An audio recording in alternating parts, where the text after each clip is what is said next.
Hello friends, welcome to Science Magnet. दोस्तों कैसे हैं आप लोग सभी? आई होप सभी अच्छे हैं, शानदार हैं, जानदार हैं। दोस्तों मास वेट एंड डेंसिटी की क्लास नंबर 3 हम लोग शुरू करने जा रहे हैं। पिछली क्लास में हम लोगों ने क्या पढ़ा था बताओ? एक तो हमने पढ़ा था डेंसिटी यानी घनत्व क्या होता है, और उसको मास डेंसिटी भी बोलते हैं, याद है नहीं है? और हमने पढ़ा था वेट डेंसिटी,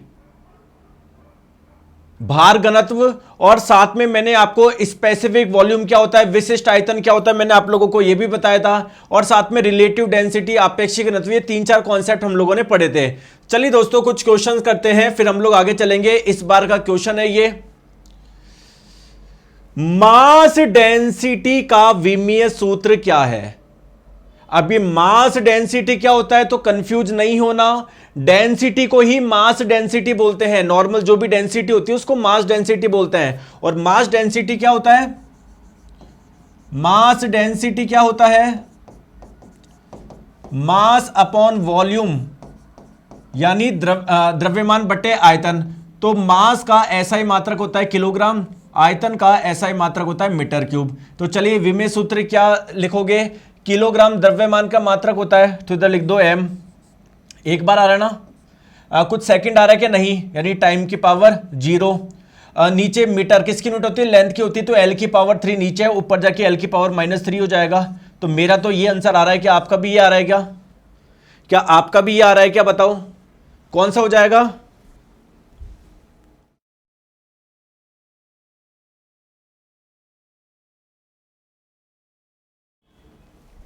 बताओ क्या आंसर हो जाएगा?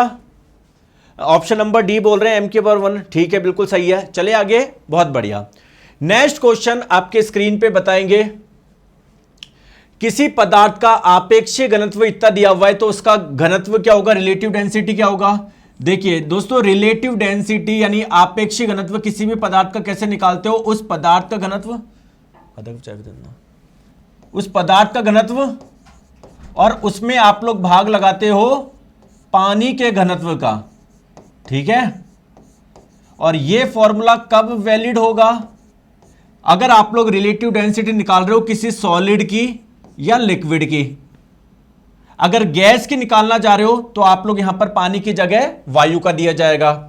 अब आप लोग बोलोगे सर मुझे तो पता ही नहीं पदार्थ ठोस है या तरल है। दोस्तों जब भी आप लोगों को नहीं दिया जाए तो आप लोग उसको या तो ठोस मानेंगे, तरल मानेंगे। कहने का मतलब है हमेशा पानी के घनत्व से भाग लगाएंगे। ठीक है, तो पानी का घनत्व कितना होता है?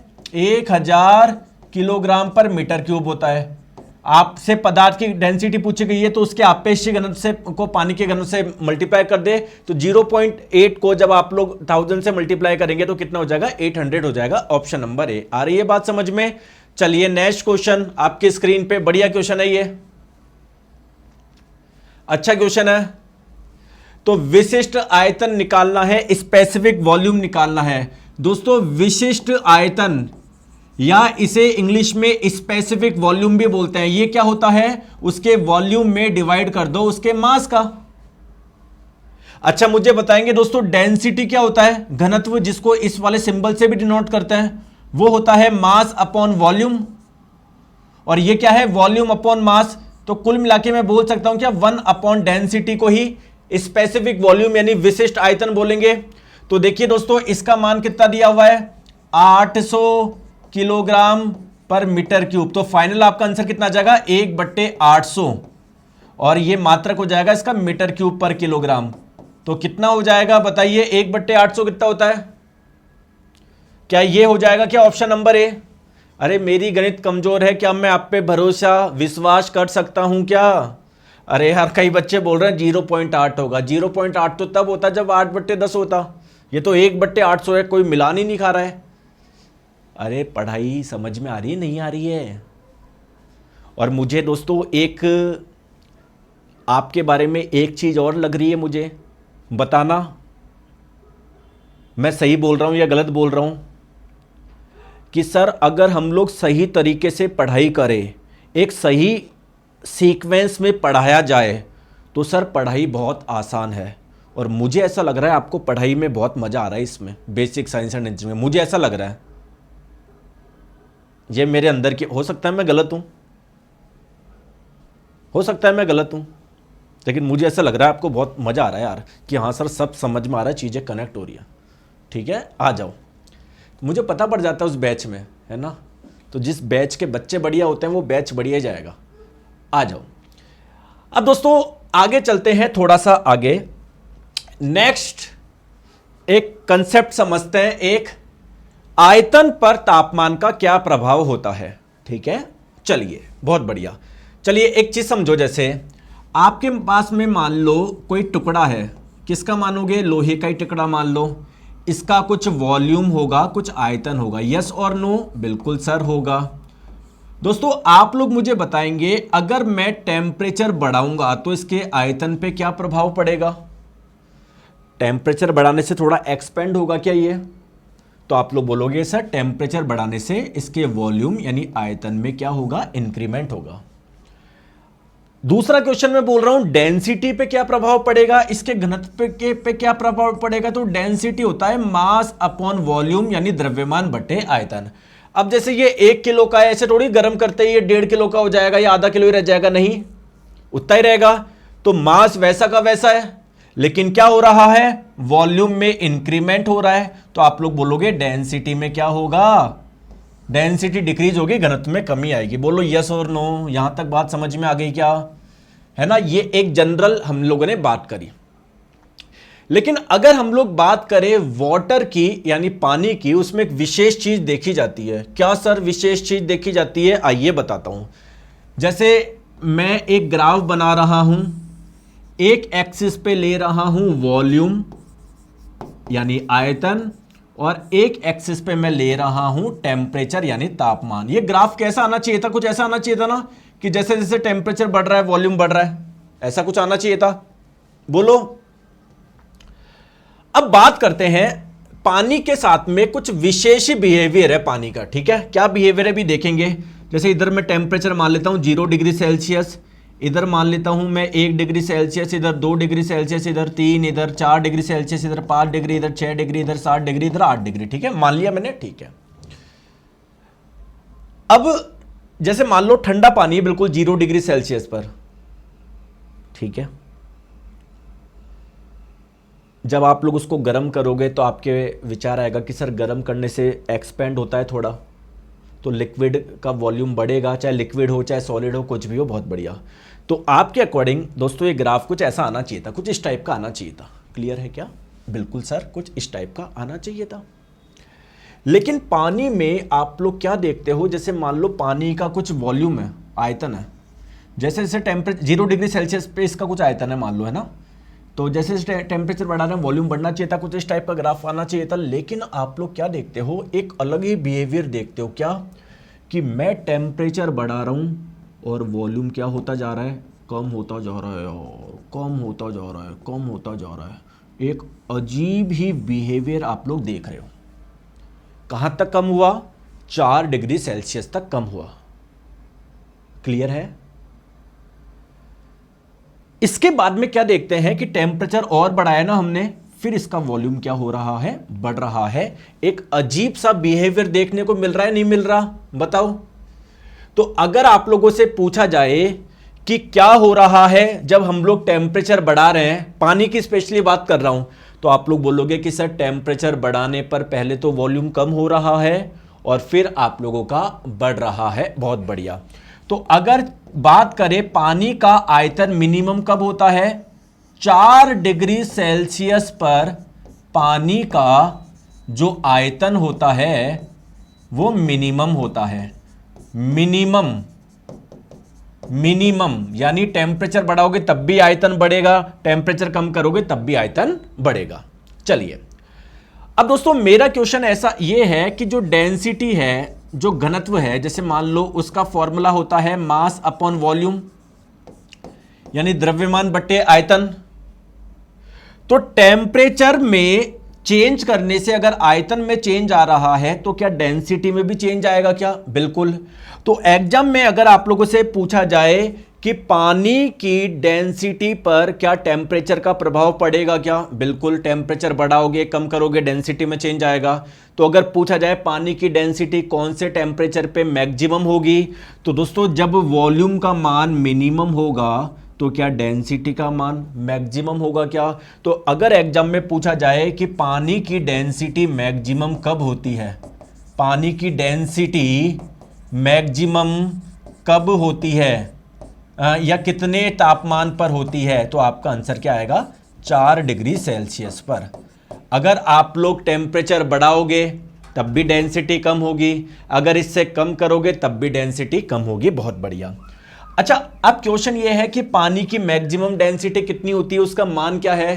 तो जो बार बार हम लोग बोल रहे हैं ना 1000 किलोग्राम पर मीटर क्यूब, या मैं बोलूं 1 ग्राम पर सेंटीमीटर क्यूब, दोस्तों ये बेसिकली पानी की मैक्सिमम डेंसिटी होती है। अगर टेम्परेचर बढ़ाओगे कम होगे तो डेंसिटी का मान कम होगा, तो ये बेसिकली पानी की मैक्सिमम डेंसिटी का मान क्या है? यही है। चलो, अब एग्जाम में क्वेश्चन कैसे आते हैं पहले करते हैं, फिर देखते हैं क्या आप लोग बता पाते हो नहीं बता पाते। इसका आंसर आराम से करो।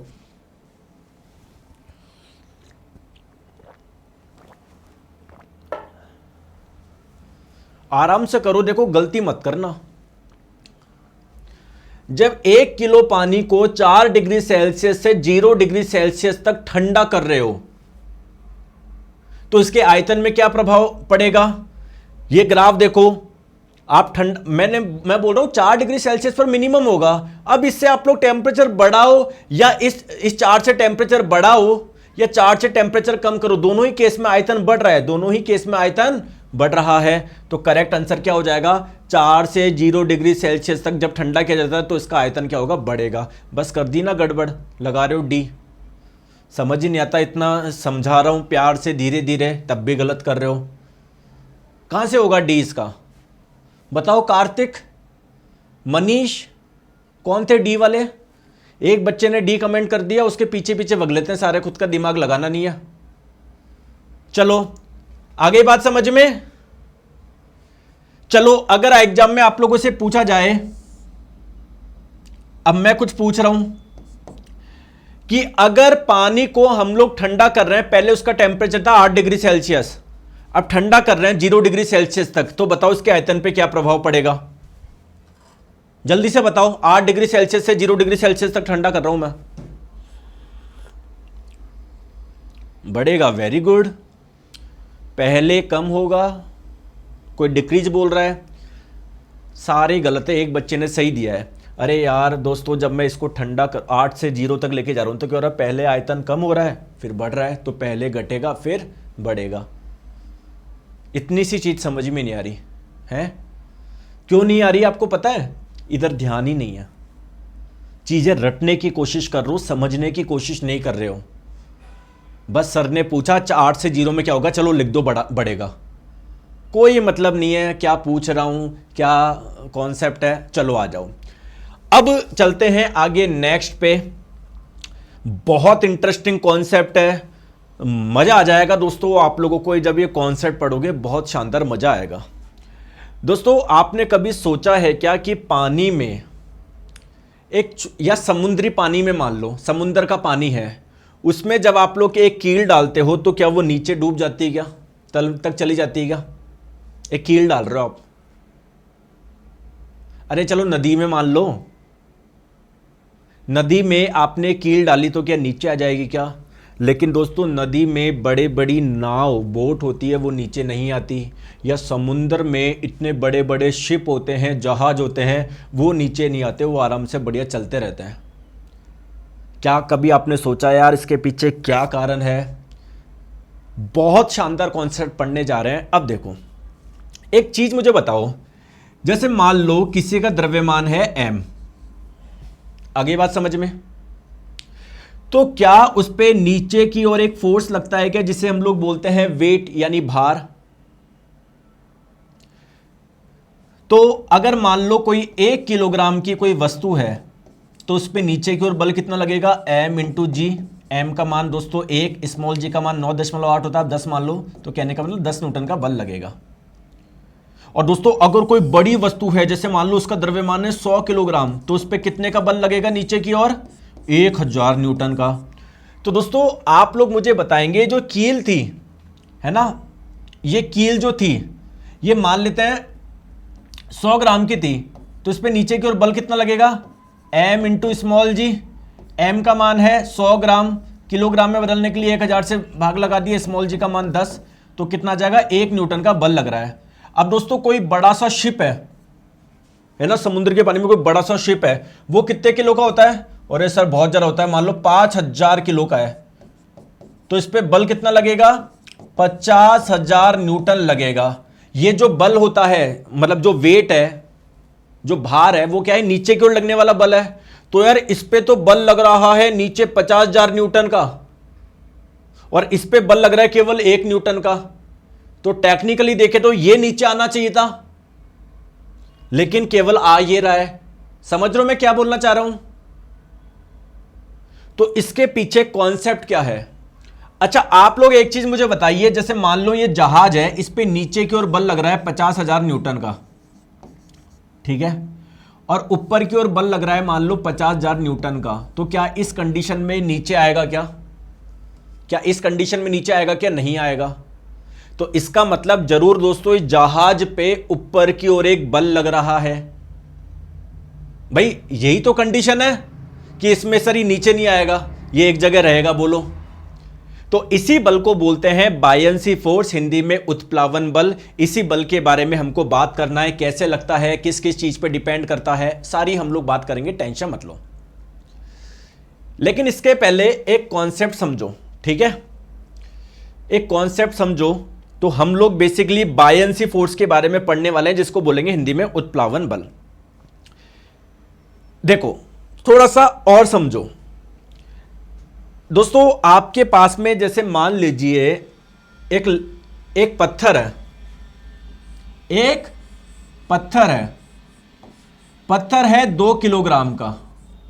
मैंने इस पत्थर को ऐसे हवा में रख रखा है। पत्थर कितने किलोग्राम का है? 2 किलोग्राम का। तो मुझे बताइए इसके भार कितना है? तो भार लगाओगे m इंटू जी, एम का मान है 2, स्मॉल जी का मान 10, मान लो क्या 20 न्यूटन का बल लग रहा है क्या नीचे? बताओ। जैसे ही मैं हाथ हटा दूंगा ये पत्थर नीचे आ जाएगा। क्यों? क्योंकि 20 न्यूटन का बल लग रहा है इस पे। और दोस्तों मैं अगर हाथ पे रख रखा हूं पत्थर को, मेरे को एफर्ट क्यों लगाना पड़ रहा है? क्योंकि कहीं ना कहीं मैं ऊपर की ओर बल लगा रहा हूं। अगर मैं बल नहीं लगाऊंगा तो ये नीचे आ जाएगा। भाई मैंने पकड़ रखा है ना। अरे बोलो, ठीक है। अब एक काम करो दोस्तों, इस पत्थर को आप हाथ में लो और पानी में लेके जाओ। क्या आपको वो हल्का लगेगा? क्या आपको उतना ही एफर्ट लगाना पड़ेगा क्या? यहां पर तो दोस्तों इसको आपको थोड़ा पकड़ना पड़ रहा था, यहां पर आप लोग देखोगे काफी हल्का प्रतीत होगा। या दूसरा आप ये मान लो कि जैसे मान लीजिए हवा में मैंने पत्थर को छोड़ा, तो इसको मान लो ये यहां से यहां पर आया, 1 मीटर की दूरी तय करने में मान लो कुछ समय लगा, मान लेते हैं 1 सेकंड लगा। दोस्तों जब मैं इस पत्थर को पानी में लेकर आऊंगा और इसको छोड़ रहा हूं, तो मान लो इसको 1 मीटर की दूरी तय करने में कितना समय लगेगा? अगर यहां पर 1 सेकंड लग रहा था, यहां पर हल्का सा ज्यादा लगेगा। थोड़ा नीचे जो आएगा ना वो हल्का सा धीरे से आएगा। बोलो,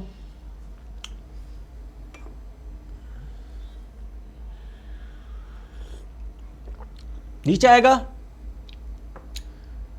तो नीचे क्यों आ रहा है? इसका मतलब सर नीचे की ओर जो बल लग रहा था, जिसे वेट यानी भार बोल रहे थे, कहीं ना कहीं पानी में उसके भार में कमी हो गई। पानी में जाने पर किसी वस्तु के भार में कमी हो गई। अब आपका मन में दिमाग घूमेगा, सर ये ऐसा क्यों हो रहा है? अगर पत्थर इधर 2 किलो का था तो गुरुजी यहां पर भी 2 किलो का है। स्मॉल जी का मान सर पृथ्वी की सतह पे 9.8 होता है, यानी लगभग 10 में होता है। तो इधर भी 20 न्यूटन का बल लग रहा है, तो सर इधर भी 20 न्यूटन का बल। लेकिन दिक्कत क्या है? क्यों ये मुझे हल्का लग रहा है? इसका मतलब एक ही है दोस्तों। देखो 20 न्यूटन का जो बल है वो तो ऐसा का ऐसा लगेगा, कोई दिक्कत नहीं है। जरूर जब मैंने पानी में डाला इसको, तो मान लीजिए दोस्तों ऊपर की ओर एक बल लग रहा है 3 न्यूटन, मुझे नहीं पता, मान लीजिए कोई इस पे बल लगा रहा है 3 न्यूटन ऊपर की ओर, तो नीचे की ओर लगने वाला नेट फोर्स कितना हुआ? नेट फोर्स 17 न्यूटन हो गया ना। पहले 20 न्यूटन था, अब केवल 17 न्यूटन लग रहा है, तो इसलिए आपको हल्का लग रहा है।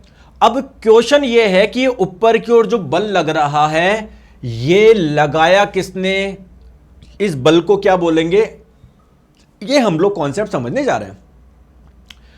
दोस्तों एक चीज मुझे बताओ, पहले पत्थर हवा में था, इधर सब जगह पानी पानी था, जब मैं इस पत्थर को पानी में लेकर आया तो क्या इसने पानी की जगह ले ली, क्या कुछ जो पानी था वो विस्थापित हो गया, कि जैसे मान लो इधर पत्थर आ गया तो इधर जो भी पानी था कुछ इधर चला गया कुछ इधर चला गया, बोलो क्या पानी विस्थापित हो गया, क्या डिस्प्लेस हो गया क्या?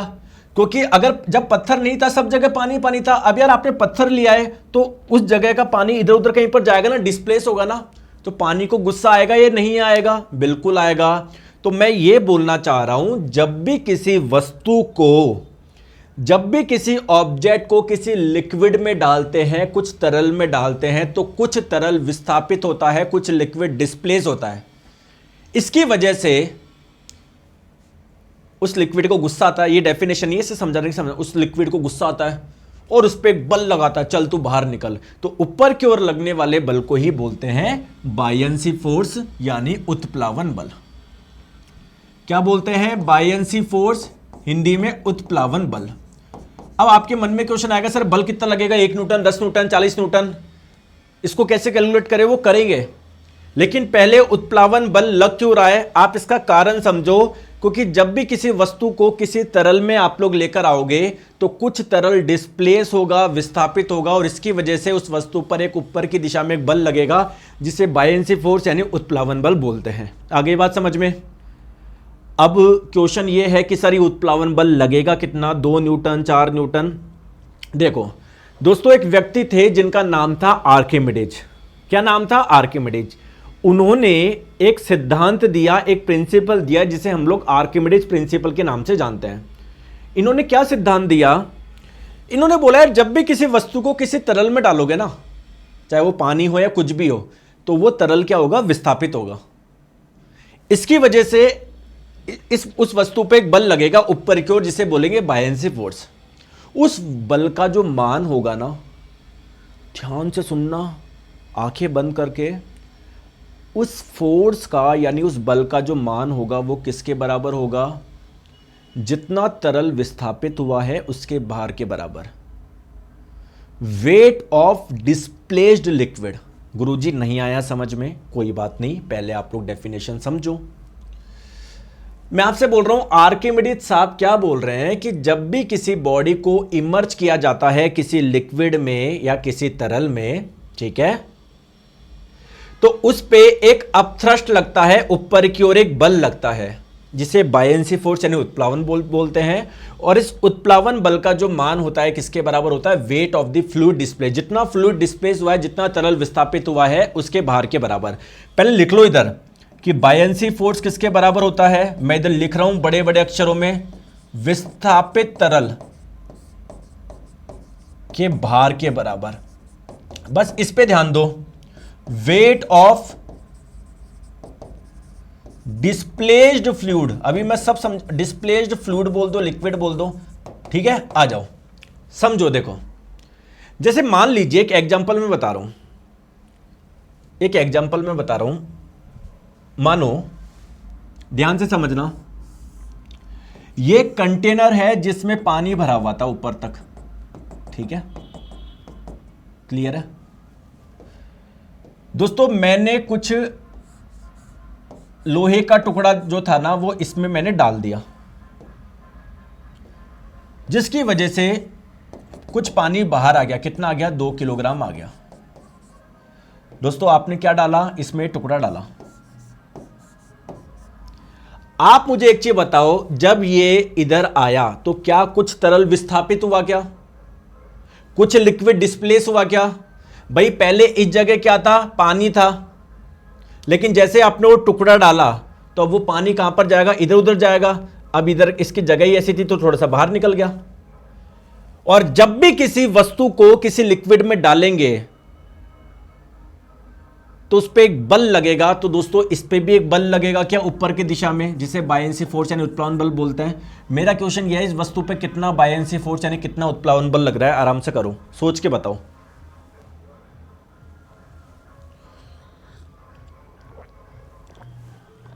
तो बायएंसी फोर्स क्या होता है, विस्थापित तरल का भार, और भार का फॉर्मूला होता है mg।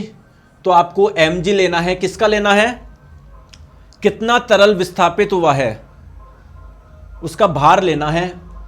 तो कितना तरल विस्थापित हुआ, 2 किलो, m का मान मैंने लिख दिया 2, स्मॉल g का मान होता है 10। तो क्या मैं बोल सकता हूं 20 न्यूटन का बल लग रहा है, बोलो यस और नो, क्लियर है। तो बेसिकली बायएंसी फोर्स क्या होता है, इधर लिख लो, mg के बराबर होता है। mg किसका लेना है, मास इंटू स्मॉल जी किसका लेना है, स्मॉल जी तो सबके लिए सेम होता है, मास किसका लेना है, जितना तरल विस्थापित हुआ है। चलिए दोस्तों क्वेश्चंस करते हैं, धीरे धीरे अपने आप में आपको चीजें समझते हुए आते रहेगी। चलिए इसका आंसर बताओ। पास में कोई ग्राउंड है, लोग आजकल कैसे कैसे डीजे बजाते हैं, मतलब पागल हो चुके हैं, बेवकूफ़ हो चुके हैं कि यार और भी लोग रहते हैं, कई स्टूडेंट हैं जो पढ़ाई करते हैं, या कई बुजुर्ग लोग हैं जो शाम को वॉक करने निकलते हैं, बस अपने बाप की वो समझते हैं कि हाँ भाई बजा दो जो भी बजाना है।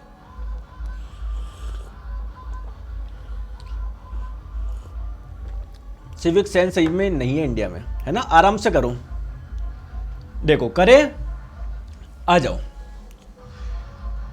0.1 मीटर त्रिज्या वाली एक गोलाकार गेंद, एक गोलाकार गेंद है जिसकी त्रिज्या दे रखी है आपको 0.1 मीटर, ठीक है। डेंसिटी आपको दी गई है, गेंद पर लगने वाला उत्प्लावन बल बताओ। पानी में पूरी तरीके से डूबी हुई है, तो ये एक कंटेनर है, इसमें दोस्तों पानी था, तो पानी में आपने इस बॉल को डाल दी पूरी तरीके से, क्लियर है, पूरी तरीके से डूबी हुई है। तो दोस्तों अगर ये थोड़ी सी भी डूबी होती, हल्की सी भी, तब भी कुछ तरल विस्थापित होता, बल तब भी लगता। आपने पूरी डुबो दी, बल तब भी लगेगा। तो लगने वाला उत्प्लावन बल कैसे निकालेंगे, बायएंसी फोर्स क्या होता है, आप लोगों को mg लेना है। mg किसका लेना है, जितना लिक्विड डिस्प्लेस हुआ है, डिस्प्लेस्ड लिक्विड का जितना तरल विस्थापित हुआ है। अब कितना पानी इधर उधर हुआ है पता है क्या, गुरुजी नहीं पता हमको। तो क्या करें, देखो मास किसके बराबर होता है, डेंसिटी होता है मास अपन वॉल्यूम, तो मास क्या हो जाएगा, डेंसिटी इनटू वॉल्यूम। बोलो यस और नो, अरे बोलो। तो ये किसका लेना है आपको, उस तरल का लेना है जो विस्थापित हुआ। तो कौन सा तरल विस्थापित हुआ है, पानी। पानी की डेंसिटी कितनी होती है, 1000 होती है। अब दोस्तों कितना पानी विस्थापित हुआ ये मुझे कैसे पता पड़ेगा, उसका आयतन कैसे निकालूं। तो दोस्तों इस वस्तु का आयतन निकाल लो, क्योंकि जितना आयतन उस वस्तु का है, जब ये पूरी वस्तु इधर अंदर जाएगी तो क्या वहां का पानी इधर उधर हो जाएगा क्या। तो कितना पानी इधर उधर हुआ उसका आयतन कैसे निकाले, इस वस्तु का आयतन निकाल लो। तो वस्तु का आयतन कैसे निकाले, 4/3 पाई का मान होता है 22/7, और इसकी रेडियस कितनी है 0.1, इसका क्यूब ले लो। 0.1 को मैं लिख दूं 1/10, तो इसका क्यूब ले लो। बोलो यस और नो। और स्मॉल जी का मान बोला जा रहा है 9.8। तो अब सॉल्व कर लो कितना आ रहा है, ठीक है, आराम से करो, टेंशन मत लो। देखो 1 2 3 0 से 3 0 कैंसिल हो गई, इसमें तो कोई दिक्कत नहीं है। अब सॉल्व कर लो। मेरे पास में वो नहीं है, कैलकुलेटर नहीं है, फ़ोन नहीं है, आप करके देख लो कितना आ रहा है। हो सकता है ऑप्शंस में अगर किसी को नहीं मिल रहा तो हो सकता है ऑप्शन में गड़बड़ हो, कोई दिक्कत नहीं, लेकिन आप करके तो देखो कितना आ रहा है। मैं अपनी थोड़ी कैलकुलेशन करता हूँ। 40 के आसपास कुछ आएगा यार, 40 के आसपास कुछ आएगा। देखो आप कैलकुलेटर का यूज करके मुझे एग्जैक्ट बता दो।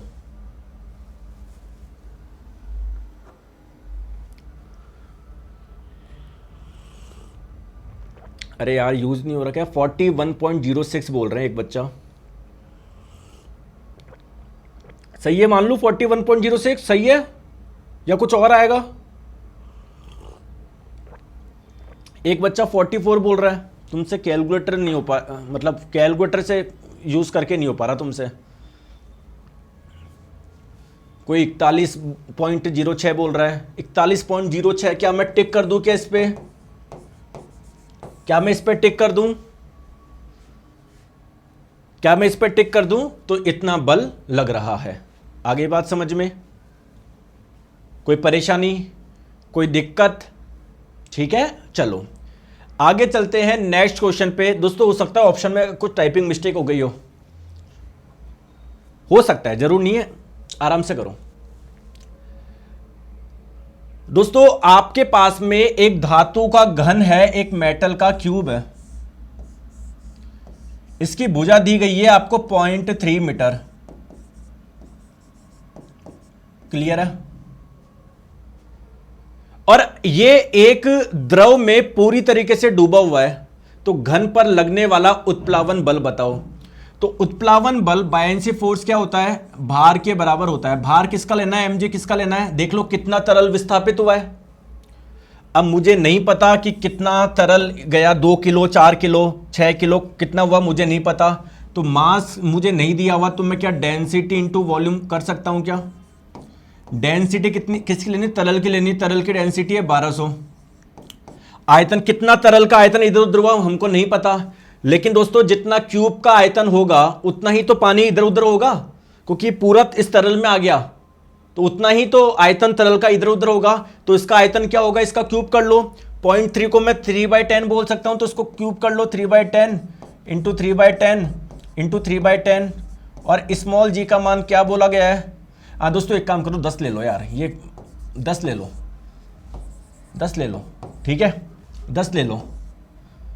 बिना मतलब की कैलकुलेशन कर रहा हूं। 1 2 3 से 1 2 3 कट गया, तो 12 इंटू 3 इंटू 3 तिया 9, तो कितना हो जाएगा? 36 इंटू 9। 36 इंटू 9 कितना होता है बताओ?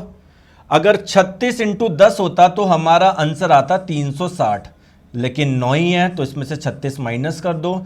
10 में से 6 गया 4, 5 में से 3 गया 2, 324 न्यूटन आंसर आ रहा है मेरा, तो है ना? मैंने बोला था ना, मेरे को लग रहा था जो ऑप्शन में गड़बड़ है, तो 324 न्यूटन। आगे बात समझ में? क्लियर है? सर प्लीज डोंट माइंड, आप बता सकते हो कि LPCB2 2025 के प्रीवियस ईयर क्वेश्चंस कहां से मिलेगा? दोस्तों एक्चुअली में क्या है, जिस भी 2025 का जो भी एग्जाम दिया उन बच्चों की रेस्पॉन्स शीट मेरे पास पड़ी है, आप बोलोगे तो मैं डाल दूंगा वो, ठीक है? हालांकि मैं सारे क्वेश्चंस कराऊंगा, मैं डाल भी दूंगा, ठीक है, टेंशन मत लो। मेरे पास सभी बच्चों की रेस्पॉन्स शीट पड़ी है, तो वो मैं डाल भी दूंगा, परेशान मत होइए आप, ठीक है? चले आगे। आ रही है बात समझ में? कोई परेशानी, कोई दिक्कत?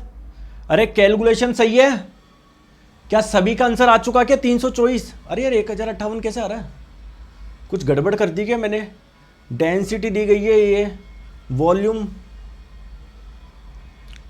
3/10, ठीक है। स्मॉल जी का मान 1 2 3 0 से 3 0 कट गया, तो 12 इंटू 3 इंटू, सही तो है यार, मैंने सही किया है, 324 आएगा, 324 आ रहा है, ठीक है। चलिए इसका आंसर बताओ, आराम से करो।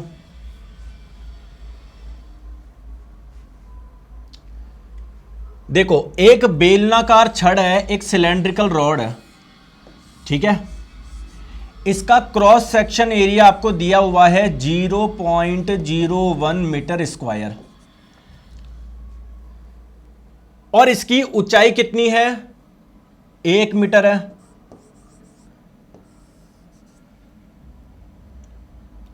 बहुत बढ़िया, बहुत अच्छा क्वेश्चन है।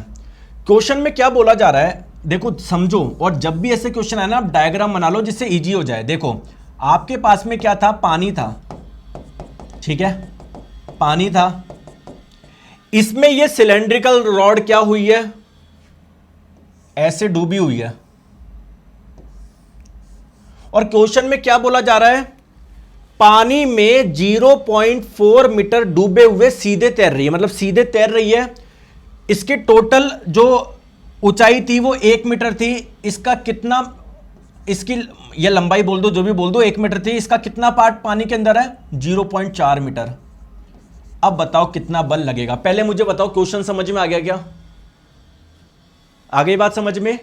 चलिए इसका करो। स्मॉल जी का मान दोस्तों 10 मान लो, ऑप्शन को छोड़ो आप, हो सकता है ऑप्शन गड़बड़ हो, है ना, आप तो बताओ।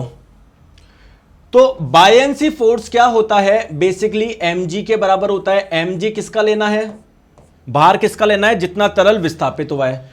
अब जैसे ही आपने डाला, कुछ पानी इधर उधर होगा, 1 किलो 2 किलो, वो द्रव्यमान दिया हुआ है कि नहीं दिया हुआ, तो मैं क्या करूंगा, डेंसिटी इंटू वॉल्यूम करके करूंगा। पानी की डेंसिटी बताओ कितनी है, क्वेश्चन में बोला गया है 1000 है या 10 की पावर 3। अब दोस्तों कितना पानी का आयतन इधर उधर हुआ, कैसे निकाले, बहुत बढ़िया क्वेश्चन है, इसमें हेल्प करो। ये आयतन कैसे निकालूं मैं, वॉल्यूम कैसे निकालूं बताओ, इसमें हेल्प करो आप मेरी, ये कैसे निकालूं मैं। तो देखो बेसिकली दोस्तों इस सिलेंडर का इतना पार्ट क्या है, पानी के अंदर है, तो केवल ये वाला वॉल्यूम निकाल लो, क्योंकि दोस्तों सिलेंडर का इतना आयतन तो पानी के अंदर है, तो इतना ही आयतन, जैसे मान लो फॉर एग्जांपल ये 2 मीटर क्यूब इसका वॉल्यूम है, तो 2 मीटर क्यूब वॉल्यूम इधर, पानी इधर उधर जाएगा। तो ये मैं कैसे निकालूं इसका वॉल्यूम, तो ये नीचे का एरिया इंटू ये हाइट, यही होता है ना वॉल्यूम का फॉर्मूला, मैथ्स में पढ़ा होगा, बोलो। तो 10 की पावर 3, ये एरिया कितना दिया हुआ है आपको 0.01, या मैं क्या बोल सकता हूं 1/100 बोल सकता हूं, बिल्कुल। ये हाइट कितनी है 0.4 इंटू 10, बोलो कितना आ रहा है, आराम से करो। देखो 10 की पावर 3 ऊपर, 10 की पावर 2 नीचे, तो ये कट जाएगा, ऊपर 10 बच जाएगा, तो कितना हुआ, ये रहा 10, 0.4 को 4/10 लिख दूं, इंटू 10 लिख दूं, 10 से 10 कटा, 10 इंटू 4 40 न्यूटन आंसर आ रहा है ऑप्शन नंबर ए। बोलो आया मजा, आया मजा, मजा आया नहीं आया, क्वेश्चन में समझ में आ रहा है आप लोगों को, आ गया। चलिए आगे चले नेक्स्ट क्वेश्चन पे, चलिए बताओ इसका आंसर बताओ। बहुत बढ़िया क्वेश्चन है, ध्यान से देखो दोस्तों। इस क्वेश्चन को मैं शॉर्ट में भी कर सकता हूं, 1 सेकेंड का काम है, लेकिन पहले इसको डिटेल में करेंगे, फिर लास्ट में मैं शॉर्टकट बता दूंगा, 1 सेकेंड का काम है। आ जाओ दोस्तों, ये रहा पानी,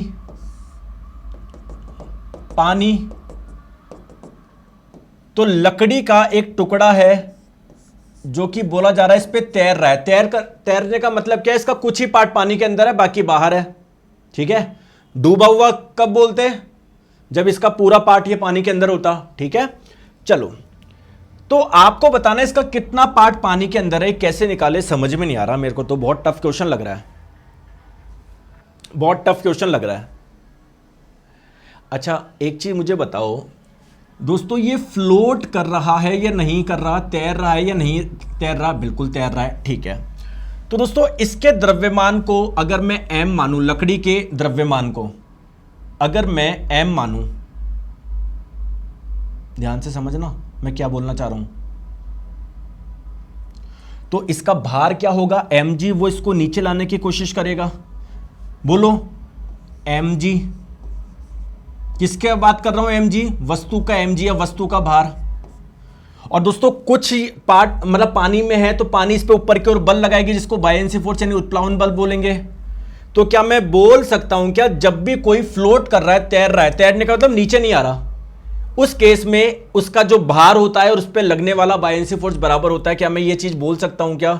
और ये नोट डाल के लिख भी लो, जब भी कोई फ्लोट कर रही हो, जब भी कोई तैर रही हो, इस वाली कंडीशन में क्या होता है, वस्तु का जो भार होता है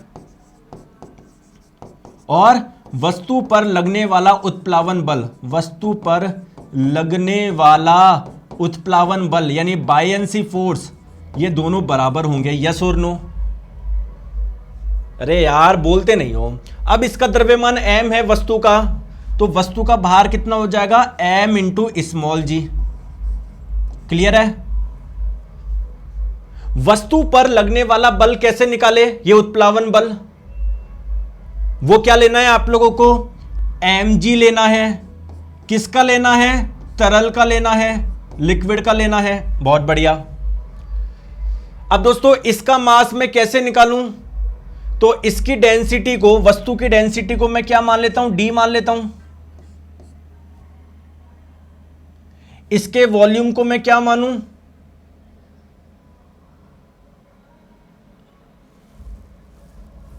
अरे समझ में आ रहा नहीं आ रहा।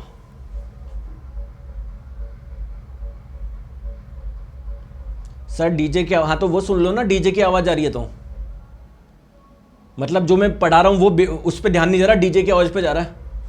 ऐसे नहीं कि सर सिलेक्शन लेने के बाद में हम भी डीजे लगाएंगे। दोस्तों आप मुझे बताओ, यहां तक समझ में आ गया क्या? यहां तक समझ में आ गया क्या? यहां तक समझ में आ गया, तभी तो आगे चलेंगे। अब दोस्तों इस सब क्वेश्चन को छोड़ दो, मैं देखो कॉन्सेप्ट सिखा रहा हूं, बहुत इंपॉर्टेंट है, उस पर ध्यान दो। इस क्वेश्चन को छोड़ो तो 1 सेकंड में बन जाएगा। मैं ये बोलना चाह रहा हूं कि ये एक क्यूब है, ठीक है दोस्तों। इसके नीचे के एरिया को क्या मैं बोल सकता हूं? चलो अरे क्वेश्चन इसको बात अभी करते हैं, पहले मैं एक कॉन्सेप्ट सिखा दूं क्या? चलो दोस्तों अब समझो, मैं ये क्वेश्चन करा रहा हूं नया, पहले इसको दो, एक कॉन्सेप्ट सिखाना, उसके बाद में क्वेश्चन करेंगे। मैं आपको बोल रहा हूं कि यहां पर पानी है, वाटर है, ठीक है, वाटर है, वाटर है, ठीक है दोस्तों। इसमें आपने क्या डाल दिया? एक सिलेंडर डाल दिया, एक बेलन डाल दिया, जिसकी लंबाई है कैपिटल एल, ठीक है दोस्तों। ये जिस पदार्थ से बना हुआ है उसकी डेंसिटी है 600 किलोग्राम पर मीटर क्यूब, क्लियर है? और दोस्तों पानी की डेंसिटी आपको पता ही है 1000 किलोग्राम पर मीटर क्यूब है। ये कर रहा है फ्लोट, तैर रहा है। मेरा क्वेश्चन आप लोगों से यह है कि इस सिलेंडर का कितना % भाग पानी के अंदर है, यह निकालना है। चलो निकालो, इस सिलेंडर का कितना % भाग पानी के अंदर है, निकालो, जल्दी से करो। तो जब भी फ्लोट कर रहा हो, वस्तु का जो भार होता है mg जो होता है वस्तु का, वो किसके बराबर होता है? उस पे लगने वाले बायएंसी फोर्स, और बायएंसी फोर्स क्या होता है? जितना तरल विस्थापित हुआ उसका भार। आगे बात समझ में? तो इसका मास मुझे नहीं पता, तो इसको मैं क्या डेंसिटी इंटू वॉल्यूम बोल सकता हूं क्या? बोलो, वस्तु का। सिमिलरली कितना पानी विस्थापित हुआ मुझे नहीं पता, तो इसको भी मैं density into volume into small g बोल सकता हूं क्या? किसका? तरल का। अब स्मॉल जी तो सेम रहता है, ये कट गया। अब देखिए दोस्तों इसकी डेंसिटी कितनी है वस्तु की? 600 है दोस्तों। इसका कंप्लीट आयतन कितना होगा? तो अगर आप लोग क्रॉस सेक्शन एरिया ए मान लो, ये एरिया को अगर आप लोग ए मान लो, इस एरिया को आप लोग ए मान लो, तो क्या मैं बोल सकता हूं क्या? ए इंटू एल। बोलो बोलो, डेंसिटी आपको तरल की कितनी दी गई है? 1000। कितना तरल विस्थापित हुआ है यह कैसे पता पड़ेगा? जितना आयतन इस वस्तु का पानी में आया है उतना ही तो तरल विस्थापित होगा। तो ये मान लेते हैं स्मॉल एल, इसकी लेंथ, इतनी लेंथ इसकी पानी के अंदर है। तो क्या मैं इसको बोल सकता हूं क्या? कितना आयतन वस्तु का पानी के अंदर आया है? ए इंटू स्मॉल एल। अरे बोलो यस और नो, बोलो। अब ए से ए कट जाएगा, तो स्मॉल एल बट्टे कैपिटल एल का रेशो कितना आ गया? क्या 6/10 आ गया क्या?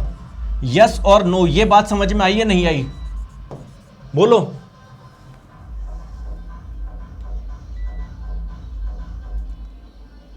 बोलो।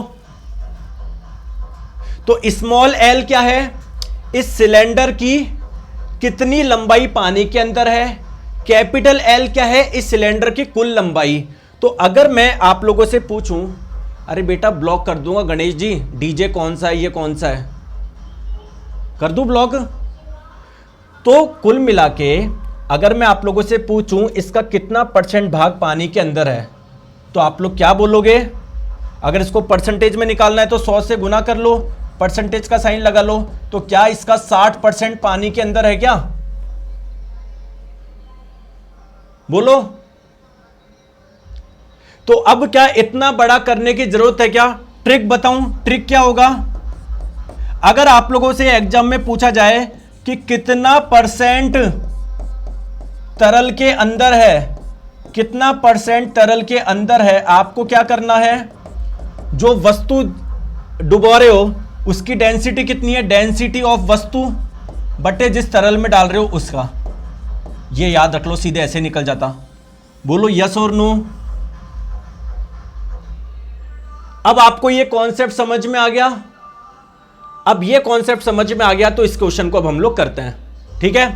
तो बताओ घन का कितना आयतन पानी में डूबा हुआ है, ये कैसे निकालूंगा? कितना परसेंट पानी में डूबा हुआ है, इसकी डेंसिटी का रेशियो लेना है। इसकी डेंसिटी कितनी है? वस्तु की डेंसिटी कितनी है? 600 है। पानी की कितनी है? 1000। 60% पानी के अंदर डूबा हुआ है, तो 60% लेना है। इसके कंप्लीट आयतन का 60% लेना है। इसका आयतन कितना है? टोटल आयतन 0.2 इंटू 0.2 इंटू 0.2, इसका 60% ले लो, यानी 60/100। करो सॉल्व, 0.2 को 2/10, कितना आ रहा है ये 60 कट गया 10 से 6 बार में। 2 इंटू 2 इंटू 4, 4 दूनी 8, 8 6 48 और 1 2 3 4, तो 0.0048 आएगा। बोलो समझ में आया क्या? दोस्तों आज के लिए इतना रखते हैं, डीजे बज रहा है पास में, मतलब बिल्कुल बेवकूफ़ है लोग। देखो कैसे बिल्कुल। आइए बात समझ में दोस्तों, आज अभी तक जो मैंने कराया ना उसको अच्छे से रिवाइज करना। आज का सेशन बहुत इंपॉर्टेंट है, कल और भी क्वेश्चंस करेंगे, ठीक है? तो क्लास को वापस इसमें बताओ, क्या ये कॉन्सेप्ट समझ में आ गया था क्या? मैं आपको बोल रहा हूं कोई भी वस्तु जब किसी तरल में डाल रहे हो, इसका कितना परसेंट तरल के अंदर है ये कैसे निकाले? उस वस्तु की डेंसिटी लेनी है बटे उस तरल की डेंसिटी लेनी है। तो क्वेश्चन में ये पूछा गया था कि एक क्यूब है, एक घन है, पानी में डूबा हुआ है, मतलब पूछा जा रहा है कितना आयतन पानी में डूबा हुआ है। तो किसी भी वस्तु का कितना परसेंट पानी के अंदर है, कैसे निकाले? उस वस्तु की डेंसिटी, उस वस्तु की डेंसिटी है 600 बटे पानी उस तरल की डेंसिटी, यानी इसका 60% अंदर है। तो क्वेश्चन में पूछा गया था कितना आयतन पानी में डूबा हुआ है, तो इसका जितना आयतन है उसका 60% ले लो। इसका आयतन कैसे निकाले? अरे यार सुनाई नहीं दे रहा मेरे को, इतना तेज डीजे बज रहा है। कल करेंगे इसको, है ना? आगे बात समझ में। तो टोटल आयतन कैसे निकालेंगे? घन है, लंबाई गुना चौड़ाई गुना ऊंचाई, ठीक है? ये गणेश मई अभी ब्लॉक करते हैं, अभी पता पड़ जाएगा कौन सा डीजे, ठीक है? तो कल हम लोग इसको कंटिन्यू करेंगे। Thank you, take care, bye bye.